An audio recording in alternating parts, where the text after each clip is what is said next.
बहुत स्वागत है आप सभी का। आपके साथ मैं हूं अभिलाष मिश्रा। पेट्रोल डीजल की कीमतों में लगी आग से जहां जनता परेशान है, तो वहीं केंद्र और राज्य सरकारें महंगाई का ठीकरा एक दूसरे के सिर फोड़ रही हैं। राज्य से वैट कम करने की पीएम की अपील के बाद छत्तीसगढ़ के सीएम भूपेश बघेल ने पीएम मोदी पर देश को गुमराह करने का आरोप लगाया। ऐसे में सवाल यह है कि क्या नेताओं को जनता की फिक्र के बजाय अपनी राजनीति चमकाने की चिंता सता रही है, और क्या जनता की परेशानी उनके लिए कोई मायने नहीं रखती? महंगाई के लिए जिम्मेदार कौन है, केंद्र या राज्य? या सबसे बड़ा सवाल यही है कि दोनों तो नहीं, क्योंकि हम देखते हैं कि पेट्रोल के दाम जब बढ़ते हैं तो उसके टैक्स को कम कराने के लिए राज्य मिन्नतें करता है, लेकिन यहां यूजर चार्ज लगाकर लोगों के ऊपर बोझ भी डाल देता है। तो क्या दोनों मिलकर महंगाई बढ़ा रहे हैं और आरोप एक दूसरे पर लगा रहे हैं? इसी पर करेंगे आज आपकी बात।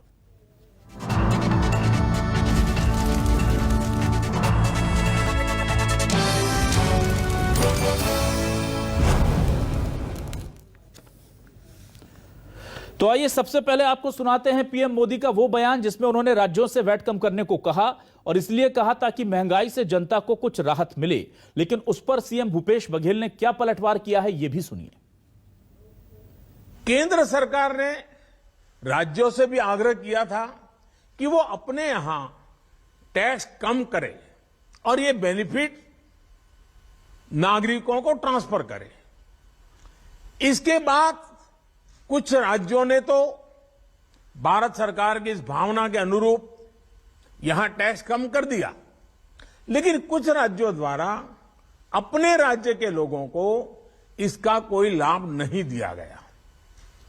इस वजह से पेट्रोल डीजल की कीमतें इन राज्यों में अब भी दूसरों के मुकाबले कहीं ज्यादा है। रोज रेट बढ़ता है। भारत सरकार के द्वारा पेट्रोल और डीजल, रसोई गैस की कीमत लगातार बढ़ा रहे हैं। रसोई गैस में वेट नहीं लगता, उसमें क्यों रेट बढ़ रहा है? अभी जो खाने का तेल है उसमें क्यों रेट बढ़ रहा है लगातार?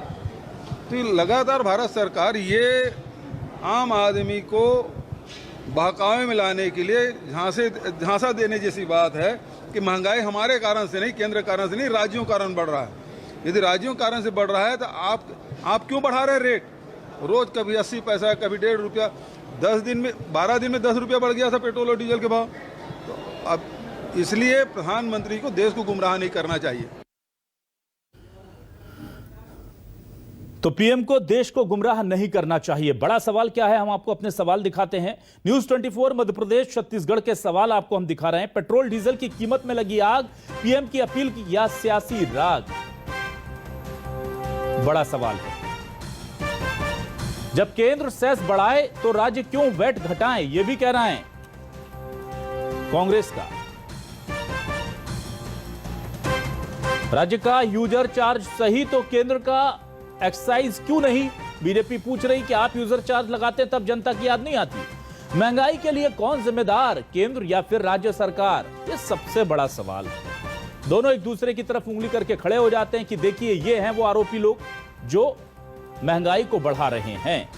अब इस पर बातचीत करने के लिए हमारे साथ खास मेहमान जुड़ चुके हैं। सीधे तारुफ करा देता हूं अपने मेहमानों का। हमारे साथ जुड़ चुके हैं कांग्रेस से वरिष्ठ नेता प्रवक्ता अमित श्रीवास्तव जी। अमित जी, बहुत स्वागत करता हूं आपका। हमारे साथ बीजेपी से वरिष्ठ नेता नरेश गुप्ता जी हमारे साथ जुड़ चुके हैं। नरेश जी, आपका भी बहुत बहुत स्वागत करता हूं। और आज हमने कम्युनिस्ट नेता धर्मराज महापात्र को भी आमंत्रित किया है। महापात्रा जी, आपका भी बहुत स्वागत करता हूं हमारे इस खास डिबेट शो में। और सबसे पहले मैं आज शुरुआत करता हूं अमित जी से। अमित जी, वैट को घटाने को लेकर के पहले भी अपील की गई थी। बीजेपी शासित राज्यों ने, कुछ राज्यों ने वैट में कमी करके जनता को थोड़ी राहत दे दी थी। आप लोग क्यों नहीं दे रहे हैं, और आपको क्यों लगता है कि गुमराह कर रहे हैं पीएम जनता को? देखिए अभिलाष जी, एक चीज हमें समझना पड़ेगा कि आज हम आजाद देश के बाद भारत की सबसे संवेदनहीन सरकार और सितमगढ़ सरकार के सरोकार पर बात करने के लिए यहाँ पर एकत्रित हुए हैं, और जिस प्रकार से मैं भी पूरे डांटे आपके सामने प्रस्तुत करूंगा जी। और एक चीज जनता भी अब समझना चाह रही है और कहती है कि जब सत्ता में लूट के किरदार बैठ जाए ना अभिलाष जी, तो एक चीज मान लीजिए, जनता की आमदनी कम और दिन महंगे हो जाते हैं। और जिस प्रकार से ये केंद्र में बैठी हुई निरंकुश सरकार और वहां पर बैठे हुए हुक्मरान अच्छे दिनों का वादा करके आए थे, और लगातार जिस प्रकार से मुनाफाखोरी वहां पर बैठ के कर रहे हैं, जनता की जेब में जो डाका डालने का काम किया जा रहा है लगातार, आप देखेंगे अभिलाष जी कि जनता त्राहिमाम कर रही है। आप फ्यूल के उससे 26.84 लाख करोड़ रुपए कमाते हैं और अपने दोस्त कॉर्पोरेट मित्रों को आप फायदा पहुंचाने के लिए जिस प्रकार से अभिलाष जी 10.41 अगर आप अपने कॉर्पोरेट मित्रों का वेव ऑफ कर देते हैं तो आप ये दर्शाता है कि केंद्र में बैठी हुई सरकार जो है वो सिर्फ कॉर्पोरेट मित्रों के लिए बनी है, उनको जनता से कोई सरोकार नहीं है। और जिस प्रकार से आपको मैं बता दूं, एक आंकड़े आपके सामने मैं प्रस्तुत करना चाहता हूं, क्योंकि फेडरल सिस्टम है और फेडरल सिस्टम के तहत अगर हमारे राज्य जो फेडरल सिस्टम के तहत हमें जो है केंद्रीय वित्त आयोग की संघीय कोष का जो है उसमें 40% हिस्सा राज्य का होता है और 60% हिस्सा जो होता है वो केंद्र का होता है। अगर केंद्र 10 रुपए उस पर कम करती है तो 4 रुपए उस पर हमारा भी कटता है और हम लगातार उस पर रिलीफ देने का काम लगातार कर रहे हैं। लेकिन एक चीज पे बहस जरूर बात करनी होगी अभिलाष जी, कि जब चाहे वो गैस हो, जिस प्रकार से 410 रुपए में सिलेंडर लेके भाजपा के नेता सड़कों पे आ जाते थे, आज 1050 है। फ्यूल की अगर हम बात करेंगे तो सेंचुरी मार चुका है और जिस प्रकार से सिर्फ जीएसटी लगा के जिस प्रकार से चाहे साबुन हो, गैस हो और खाने की वस्तुएं हो, लगातार महंगाई पे जो मार उनकी जेबों पे डाका डालने का काम कर रहा है। और जिस प्रकार से प्रधानमंत्री जी कल आए और आप देखिए कि जब पिछली बार केजरीवाल जी ने कुछ कह दिया था तो उन्होंने उस पर आपत्ति की थी कि ये जो है कोरोना को लेके बैठक है और इस पे राज्यों को इस प्रकार की बातें नहीं करनी चाहिए। कल प्रधानमंत्री जी आते हैं अभिलाष जी और वो कहते हैं कि कांग्रेस जो राज्य है वहां पर उनको वैट कम करना चाहिए। पहली चीज, मेरा प्रश्न आपके माध्यम से नरेश भैया से ये है कि उन्होंने प्रधानमंत्री जी ने फेडरल सिस्टम में राज्य केंद्र की जो सरकार होती है सभी राज्यों को समानता से देखना चाहिए। उन्होंने भाजपा के राज्यों को क्यों नहीं कहा कि वैट कम करना चाहिए और छत्तीसगढ़ का नाम उन्होंने नहीं लिया। ये दर्शाता है कि पहले से ही हमने पेट्रोल पे 1 रुपए और डीजल पे 2 रुपए हमने नवंबर के महीने में ही कम कर दिया था। और जिस प्रकार से अभिलाष जी यहाँ पर कमर तोड़ महंगाई जो इस देश में अभी है, व्यवस्था की समझ केंद्र बैठी सरकार को नहीं है और 140-135 करोड़ देशवासियों की आय लगातार लूटी जा रही है। ठीक, मैं आता हूं नरेश जी आपके पास। नरेश जी ये बताइए कि सेस, एक्साइज, ये तमाम आप लगाते रहिए, बढ़ाते रहिए। मेरे पास जो जानकारी के 3 रुपए हुआ करती थी एक्साइज ड्यूटी बढ़ के 30 रुपए हो गई है, केंद्र ने इतनी बार बढ़ा दिया उसे। और वैट जो है वो राज्य कम करे, कमाई जो है पेट्रोल डीजल से केंद्र की बढ़े और जब कम कराने की बारी आए तो राज्यों को ऊपर बोल दिया जाए, जबकि वैट जो है वो बढ़ा नहीं है। कई राज्यों ने कई सालों से वैट नहीं बढ़ाया है। तो ये कैसे चलेगा सर कि जब कमाई करनी है तो केंद्र करेगी और नुकसान की भरपाई करनी है तो राज्य करेगा?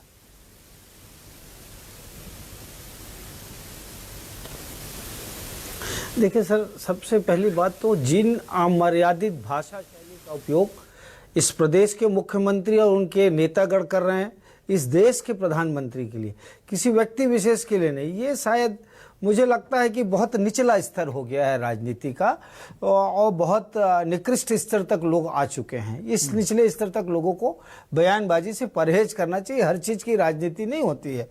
देखिएगा, जहां तक सवाल है पेट्रोल डीजल के रेट बढ़ने का, आज पूरी दुनिया एडवर्स सिनेरियो में चल रही है।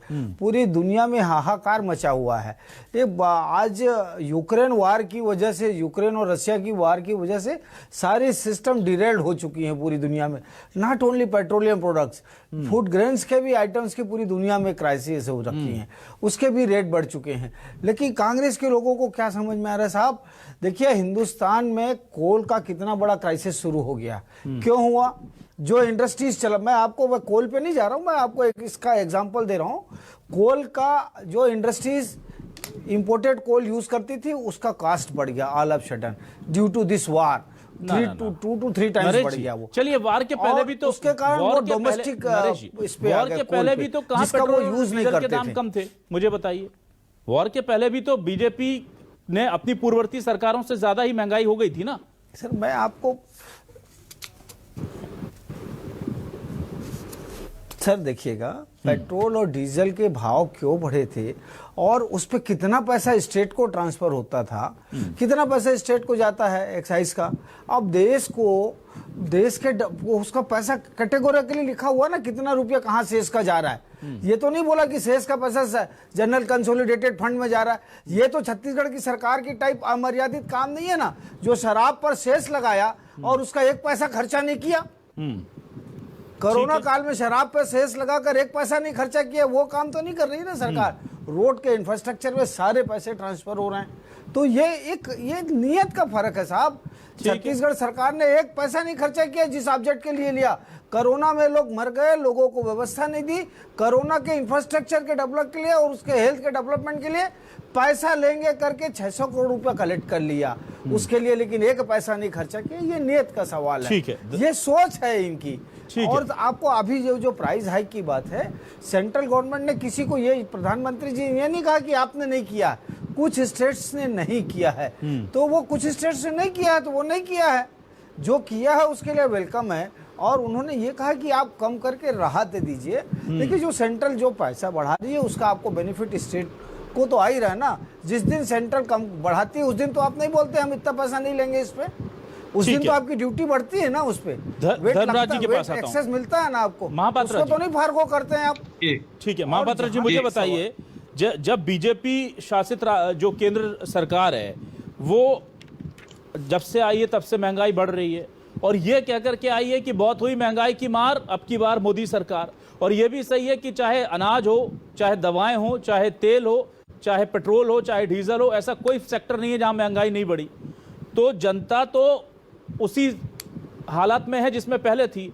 इधर ये यूजर चार्ज लगाते हैं तो उसको सही ठहराते हैं, उधर केंद्र सरकार पेट्रोल डीजल के दाम बढ़ाती है तो बोलती है यूक्रेन के कारण बढ़ गए, तेल का दाम बढ़ता है तो किसी और रीजन से बढ़ गया, दलहन के दाम बढ़ गए तो कोई और रीजन है। हर चीज के लिए इनके पास पूरे फैक्ट्स होते हैं, फिगर्स होते हैं। मुझे ये बताइए, पब्लिक जाए तो कहां जाए महापात्रा जी? और क्या आपको लगता है दोनों सरकारें मिलकर एक दूसरे की गलतियों पर पर्दा डालते हैं, एक दूसरे की गलतियां दिखाते हैं? देखिए, पहली बात तो ये है कि जहाँ तक की कीमतों का सवाल है, इसके लिए अगर कोई जिम्मेदार है तो केंद्र की वर्तमान सरकार जिम्मेदार। प्रधानमंत्री जी ठीक है, हमारे मित्र ने कहा वो पूरे देश के प्रधानमंत्री वास्तविकता है, लेकिन देश के प्रधानमंत्री जो है के लिहाज उनका दिखता नहीं है। ये राज्य को केंद्र के खिलाफ खड़ा करना और ये हमारे जो है फेडरल स्ट्रक्चर के लिए जो है दूरगामी रूप से बहुत नुकसानदायक बात है। प्रधानमंत्री जिस तरीके का प्रोजेक्शन किए हैं, मैं समझता हूं कि हमारे संघीय ढांचे के लिए ये बहुत ही गलत तरीका है कि राज्यों को जिम्मेदार ठहराना। बल्कि बुनियादी रूप से वे प्रधानमंत्री जी ने खुद ये कहा था 1 नेशन 1 टैक्स, और उन्होंने कहा था 1 नेशन 1 टैक्स के आधार पर जीएसटी आएगा और देश की तस्वीर बदल जाएगी। हकीकत क्या है आज? ये जो तर्क दिए जा रहे हैं कि ये परिस्थितियां रूस यूक्रेन वार के कारण पैदा हुई है, हकीकत ऐसा नहीं है। उदाहरण मैं केवल आपको 2-3 तथ्य सामने रखना चाहूंगा। 2014 में जो पेट्रोलियम पदार्थों के जरिए राजस्व जुटता था उसका जीडीपी में हिस्सा था 0.7%। और अभी अगर आप 2020-21 में, ये मेरा आंकड़ा नहीं है, सदन के अंदर वित्त मंत्री जी के द्वारा दिया हुआ आंकड़ा है, अगर आप 2020-21 के आंकड़े देखेंगे तो जीडीपी में हमारे पेट्रो प्रोडक्ट्स पर जो राजस्व जुटाया जा रहा है उसका परिमाण बढ़कर 1.7% हो गया है। तो आप खुद अनुमान लगा लीजिए कितना गुना बढ़ गया। दूसरी बात यह है कि 2018 से 2021 के बीच में, पिछले 3 साल में ही, हमारे मित्र ने पिछले 8 साल की बात की, मैं केवल ताजा उदाहरण दूंगा आपको। 2018 से 2021 के बीच में केंद्र सरकार ने एक्साइज ड्यूटी के जरिए 8.02 लाख करोड़ रुपए जुटाए हैं पेट्रोलियम पदार्थ के जरिए, उसके उत्पाद शुल्क के जरिए। तीसरा जो सबसे महत्वपूर्ण बात है, 2014 में जब यूपीए की सरकार थी और जैसा आपने उदाहरण दिया और उसमें ये कहा गया बहुत सी महंगाई की मार अब की बार मोदी सरकार, और लोगों ने ये सोचा कि महंगाई की मार से मुक्ति मिलेगी। लेकिन आज जो तस्वीर है वो ये है, प्रधानमंत्री जी लाख दावे करें, वर्तमान केंद्र सरकार के मंत्रीगण लाख दावे करें, लेकिन हकीकत ये है 2014 में जो उत्पाद शुल्क एक्साइज ड्यूटी था, पेट्रोल पर था 9.48 रुपीज और डीजल पर था 3.18 रुपीज। अगर आप 2022 में देखेंगे तो पेट्रोल पर एक्साइज ड्यूटी आज है 27.90 रुपीज और डीजल पर है 21.8%। यानी पेट्रोल पर जो टैक्स है वो 42% है और डीजल पर जो टैक्स है 37% है। तो ये कौन वसूल रहा है? ये करोड़ों रुपए कौन जुटा रहा है? ये केंद्र सरकार वसूल रही है, इसमें राज्यों का कोई हिस्सा नहीं है। और इसीलिए अगर आप जो है 3 साल के अंदर 8.02 लाख करोड़ रुपए वसूल कर रहे हो केवल एक्साइज ड्यूटी के जरिए, तो ये रिलीफ उपलब्ध कराना सरकार की जिम्मेदारी है। और ये हमारे मित्र जो दावा कर रहे हैं कि ये रूस यूक्रेन वार का देन, ये रूस यूक्रेन वार का देन नहीं है। ये जो तर्क दिया जाता था कि अंतर्राष्ट्रीय बाजार में तेल की कीमतों में जब उछाल होता है तो उसके कारण जो है पेट्रोलियम पदार्थ की कीमतों में बढ़ोतरी होती है। हकीकत क्या है, जब प्रधानमंत्री जी 2014 में चुनकर आए थे, याद कीजिए उस समय जो है अंतर्राष्ट्रीय स्तर पर जो है तेल की कीमतों के अंदर भारी गिरावट था, लेकिन उसका भी फायदा जो है देश की जनता को नहीं मिला, शेष और बढ़ा दिया गया। उस समय वित्त मंत्री अरुण जेटली जी थे और पिछले 8 साल के दरमियान ऐसी तस्वीर कभी हमने नहीं देखी। हमने भी कभी सपने में नहीं सोचा कि पेट्रोल की कीमतें जो है देश के अंदर जो है 120 रुपए 25 रुपए लीटर पर जाएगी। अगर रूस और यूक्रेन वार ही इसके लिए जिम्मेदार है तो केवल एक ही उदाहरण बता दीजिए। अगर आप 136 दिन जब 5 राज्यों के विधानसभा के चुनाव थे, सरकार कहती कि इसकी कीमतों पर हमारा नियंत्रण नहीं है, बाजार तय करती है, कंपनियां तय करती हैं। जब 5 राज्यों में विधानसभा का चुनाव था 136 दिन क्यों पेट्रोल डीजल की कीमतों में बढ़ोतरी नहीं हुई? और जैसे ही जो है मार्च के महीने में 10 तारीख को चुनाव के नतीजे आए, उसके बाद जो है 10 दिन के अंदर जो है पेट्रोल और डीजल की कीमतों में 10 रुपए से ज्यादा की बढ़ोतरी होती है। बिल्कुल। रसोई गैस की कीमतों के अंदर 1050 रुपए का उछाल क्यों पैदा होता है? ये पूरी तौर पर ये सरकार अपने कॉर्पोरेट परस्त नीतियों के जरिए देश की जनता को निचोड़ लेना चाहती है। और आज महंगाई का आलम क्या है? 92 में जो खुदरा क्षेत्र में जो महंगाई का स्तर था, आज वो स्थिति पहुंच गई 14.6%। मुद्रा स्फीति की दर क्या है? इन्फ्लेशन का दर क्या है? बेरोजगारी का दर क्या है? और आज ये जो हमारे मित्र दावा कर रहे हैं, इस पैसे का इस्तेमाल जो है देश में ढांचागत महापात्रा जी यहाँ में महंगाई दर भले ही 92 के आसपास नजर आती, पर दर्शकों को याद दिला दूं कि ये महंगाई दर जो 92 में दिखाई जाती थी, अभी आपको आंकड़े समान नजर आ रहे हो, लेकिन इसका जो काउंट करने के लिए जो बेसिस ईयर बनाया जाता है, बेस ईयर बदल गई है, उसे भी बदल दिया गया है। अगर देखा जाए तो उससे कहीं ज्यादा होती आज की डेट में, अगर उसी पैमाने पर इसकी माप होती। बिल्कुल सही बात कह रहे हैं आप, क्योंकि उसका जो आधार वर्ष है वो बदल दिया गया, वो भी बदल दिया गया है। तो नंबरों के जादूगरी तो हो रही है। लेकिन अमित जी मुझे एक शिकायत कांग्रेस सरकार से भी है। मुझे ये बताइए कि जब आप यूजर चार्ज लगाते हैं, जब आप बिजली बिल माफ करने के वादा करके आते हैं और बिजली बिल में बढ़ोतरी कर देते हैं, तब फिर आपको जनता दिखाई नहीं देती सर? सिर्फ कांग्रेस की महंगाई और सिर्फ बीजेपी की जो महंगाई, उससे ही जनता त्रस्त होती है क्या? राज्य सरकार जो नए कर लगा देती है, नई चीजें डाल देती है, उससे जनता को फर्क नहीं पड़ता क्या? तो अब महंगाई भी क्या वर्गों में बटी हुई है क्या?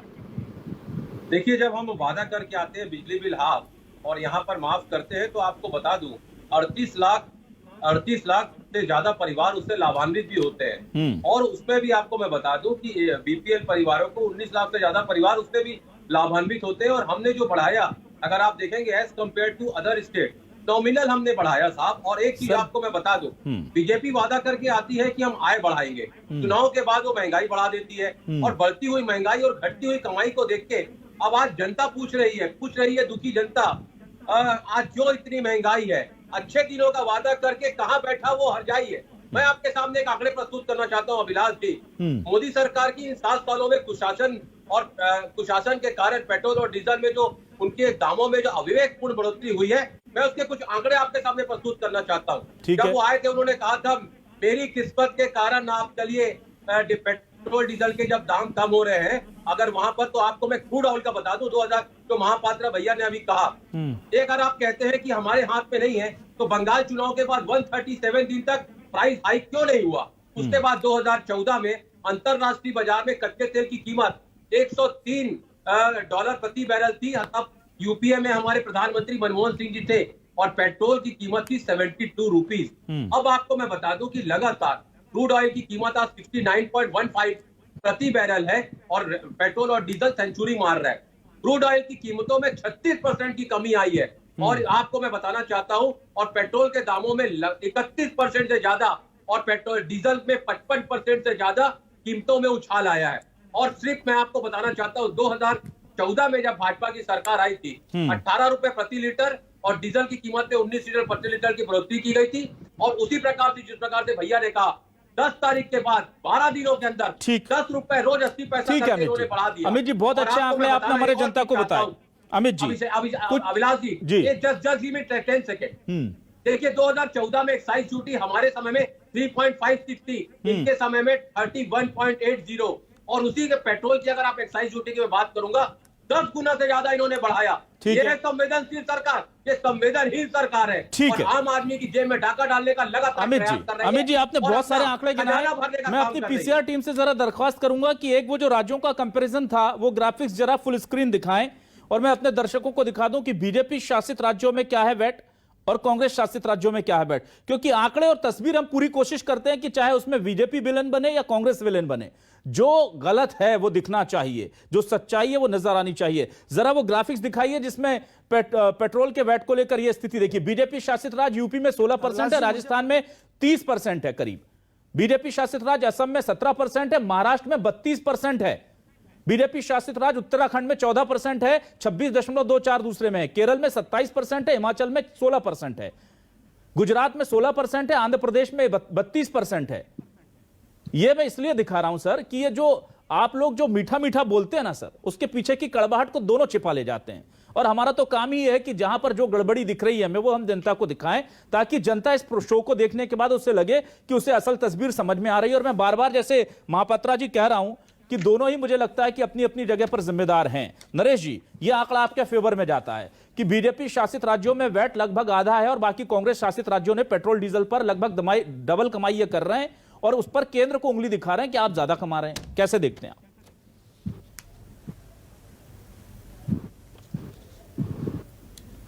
देखिए अभिलाष जी, ये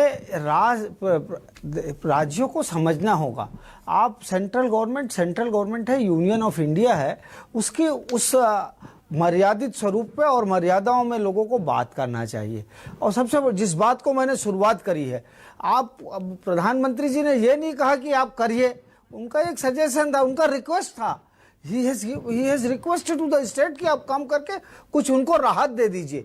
कोई गुनाह नहीं किया प्रधानमंत्री जी ने जो रिक्वेस्ट किया है स्टेट से, उन्होंने कोई दबाव नहीं बनाया, उन्होंने सिर्फ मीटिंग में रिक्वेस्ट किया है कि आपसे अनुरोध है कि इस पे आप कंसीडर करके जनता को राहत दीजिए। यदि ये अपराध है राहत के लिए बात करना जनता के लिए, तो ऐसे अपराध के लिए हम अपराधी बनने के लिए तैयार हैं। जो कांग्रेस ये सोचती है कि हम जनता के लिए मांग करें और वो मांग करना गुनाह है, तो गुनाह है, हम ऐसा गुनाह रोज करेंगे। ये आपातकाल लगाते हैं इस देश में। ये छत्तीसगढ़ में क्या दुर्दशा कर दी, आप धरना प्रदर्शन नहीं कर सकते। ये आपातकाल की पुनरावृत्ति है। नरेश जी ठीक है, और इसी भाषा शैली में मुख्यमंत्री बात करते हैं। ठीक है, महापात्रा जी के पास आता हूं। महापात्रा जी मुझे ये बताइए, ठीक है ना, अभी हम उस पर डिबेट कर चुके हैं। नरेश जी, उस पर हम लगातार जो डिबेट कर चुके हैं। ना नरेश जी, आप लोगों के लिए, बीजेपी और विरोधियों की आवाज उठाने के लिए हम दो डिबेट कर चुके हैं। आज मैं जनता की मांग पर ये डिबेट कर रहा हूँ। महापात्रा जी मुझे ये बताइए कि केंद्र सरकार कमा रही है तो राज्य सरकार भी तो ज्यादा कमा रही है, और खासतौर से कांग्रेस शासित सरकारें ने तो इसको एक तरह से इसकी आड़ में और ज्यादा वसूली अभियान चला दिया है। अगर हम देखें केंद्र वसूली कर रहा है तो फिर राज्य भी वसूली कर रहे हैं, और हमने तो आंकड़े दिखा दिए कि कितना, देखिए लगभग 2 गुना कमा रहे हैं। तो क्या डबल इंजन की सरकार नहीं चुनने की सजा कांग्रेस की राज्य की शासित सरकारें उनको दे रही है, या आपको लगता है ये ठीक है? अगर केंद्र कमा रहा है तो राज्यों को भी ज्यादा कमाना चाहिए, और जनता जो है वो राज्य सरकार हो या केंद्र, दोनों के असली चेहरे से वाकिफ होनी चाहिए। ये 2 बातें हैं। पहली बात ये स्पष्ट होना चाहिए, जब ये जीएसटी लागू हुआ है, जीएसटी लागू होने के बाद भौतिक हकीकत ये है कि राज्यों के हाथों से करों का जो संचयन है उसका अधिकार केंद्र ने अपने हाथों में केंद्रित कर लिया है। दूसरी जो ये बात समझने की आवश्यकता है, दूसरी जो सबसे बड़ी बात है, जीएसटी का जो पूरा टैक्स वसूल होता है वो सारा राजस्व केंद्र के पास जाता है, और उसका जो मुआवजा राज्यों को मिलना चाहिए वो राज्यों को मुआवजा केंद्र की ओर से जारी नहीं हो रहा है। महापात्रा जी, आप उसको आप उसको सुधार करिए। स्टेट का कलेक्शन भी है उसमें, आप पहले बिल्कुल गलत बात लीजिए कर रहे हैं। ना ठीक है नरेश जी, उनको बात रखने दीजिए, मैं उसको जस्टिफाई करवा दूंगा। मैं रेक्टिफाई कर दूंगा नरेश जी, आप एक मिनट में बोलने दीजिए। आप मिसलीड कर रहे हो। ना you are misleading my dear, you are misleading. No Naresh ji, उन्हें बात को पूरी करने दीजिए। नरेश जी आप मंतव्य तो समझिए, संदर्भ पर तो आने दीजिए उन्हें। ना नरेश जी, ना नरेश जी, उनको पूरी बात कर लेने दीजिए। अगर उनका तात्पर्य गलत होगा तो हम देखते हैं।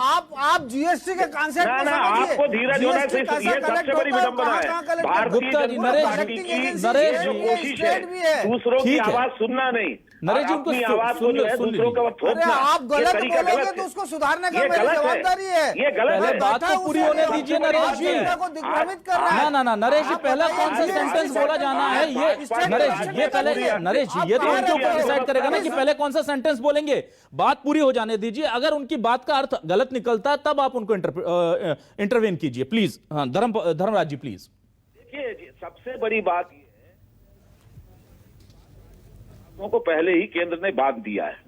दूसरी बात ये है, ये केंद्र की जो मौजूदा सरकार है, आज सारे स्टेट जो है डिफॉल्ट हो रहे हैं उसका। अरे आपको मालूम नहीं है, पंजाब की जो अमरिंदर सिंह की सरकार थी, उसने जो है केंद्र सरकार को थ्रेटन किया था, उसके राज्यों के सरकार के कर्मचारियों को तनख्वाह देने के लिए पैसा नहीं था, क्योंकि केंद्र सरकार ने जीएसटी में जो राज्यों का हिस्सा वसूला था वो पंजाब को उपलब्ध नहीं कराया था। छत्तीसगढ़ का 5,000 ना धर्मराज जी, आप क्या जस्टिफाई कर रहे हैं इसके आड़ में?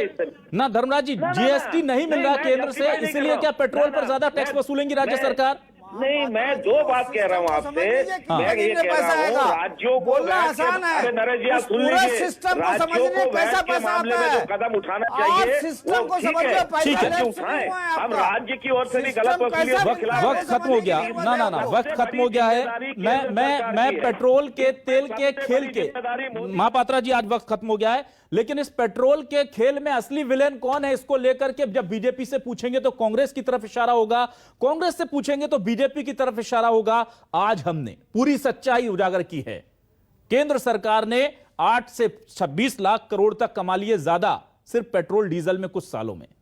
राज्य सरकारें भी कम नहीं हैं, भले ही पानी पी पी कर केंद्र को कोसें, लेकिन दूसरे राज्यों से ज्यादा टैक्स वसूल रही है छत्तीसगढ़ की सरकार भी। यह बात बिल्कुल सही है। तो जनता की जेब पर जो डाका पड़ रहा है, उसके आरोपी केंद्र और राज्य दोनों हैं, अगर यह डाका है तो। और अगर यह सिर्फ बिजनेस है तो बिजनेस सरकारों को नहीं करना चाहिए। बिजनेस सरकारों को बिल्कुल नहीं करना चाहिए। अगर जीडीपी का 2014 में 0.7% हिस्सा होता था और अब 100% से ज्यादा बढ़कर के 1.7 यानी कि लगभग डबल से ज्यादा हो गया है, तो फिर यह केंद्र और राज्य दोनों सरकारों को तय करना चाहिए कि अगर हम ये बढ़ा रहे हैं, जनता पर बोझ डाल रहे हैं, तो उसे स्वीकार करने की हिम्मत भी रखें। जनता के सामने दलीलें बहुत हैं, गणित बहुत हैं, पर गणित बहुत सीधा साधा है कि आप ही को लूटना है और आप ही से वोट भी मांगनी है। हो रहा है राज्य में भी और केंद्र में भी। शुक्रिया अदा करूंगा अमित श्रीवास्तव जी, नरेश गुप्ता जी, धर्मराज महापात्रा जी, इस डिबेट में हमारे साथ जुड़ने के लिए, हिस्सा बनने के लिए। तमाम दर्शकों का भी शुक्रिया। नमस्कार।